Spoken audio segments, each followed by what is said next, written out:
Bukod sa Pinoy na Pinoy ang dish natin sa Kitchen Hirit ngayon, favorite din to tuwing fiesta. Ito ang chicken estofado. Ihanda na ang mga main ingredient kaya ng karne ng manok at saging na saba. Huwag din kalimutan ang iba't ibang pampalasa. Ang karne ng manok ay nagtataglay ng protina at vitamin B na tumutulong para matunaw ang carbohydrates ng ating katawan. Tara na mga kapuso, let's cook chicken estofado dito sa Kitchen Hirit.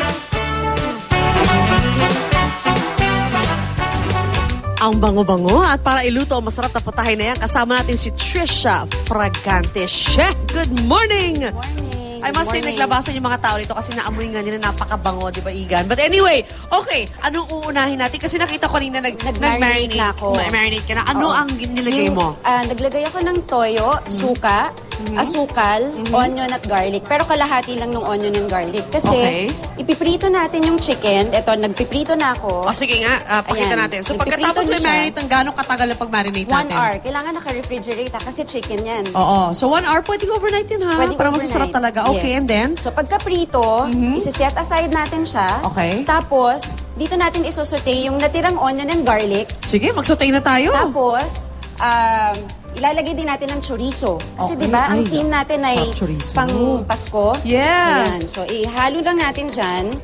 Tapos, yung sabaw ng marinade, ihalo natin dyan. Tapos, isimmer, add natin yung tomato sauce. Ito na siya. Ito na. Yes. Tomato sauce talaga, hindi fresh tomatoes to, ha? Tomato sauce. Okay, so basically, pagkatapos yung i-fry, yung kasama ng chorizo, that's it, lalagay nyo na rito. And then, okay, pagkatapos, moving on. Pagkatapos, nag-simmer na siya. So, ito, napasimmer na natin with the tomato sauce. Ready na siya. Add natin yung ating pimiento. Sige, go. And then, ang ating bell pepper, the red and green. Tingnan mo naman, Lynn. Christmas na Christmas ang color. Actually, Christmas talaga. Yan. Green and red. Tapos, beautiful. There.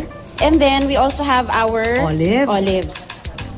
Ito, parang Paskong-Pasko. Paskong-Pasko talaga. Tapos, lagyan natin ng konting pepper. And then, a little oregano.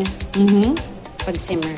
Parang ang bilis lang palang lutuin, no? Mabilis lang siya. Actually, yung simmering process, yung medyo matagal. Gano'ng katagal yung simmering niya? Minsan 15 to 20 minutes. Depende sa sa dami nung gagawin mo. At saka hindi high heat to, ah? Yes, low heat. Ang simmering, low heat lang siya. Low heat lang talaga siya. Ito na yun.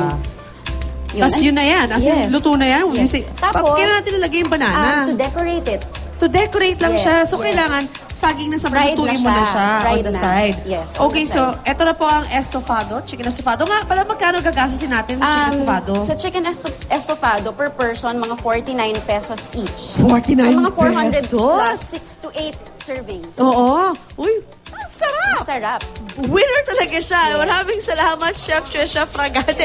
Ayan na. Hindi mo lamang ako makaporma. So, talaga kinukuha nila agad eh. At kung kayo po ay may special recipe na gusto ibahagi sa ating mga kapuso, ay post lamang po yan sa Unang Hirit Facebook page. At kapag napili yan, kayo mismo ang paglulutuin namin ng inyong paboritong putahe dito po sa UH Kusina. Baka ma-discover pa kayo. Thank you, Chef. Ang bango-bango, akin na yung bagong luto. Babalik po agad ang Unang Hirit. Minus Unicook. May isa.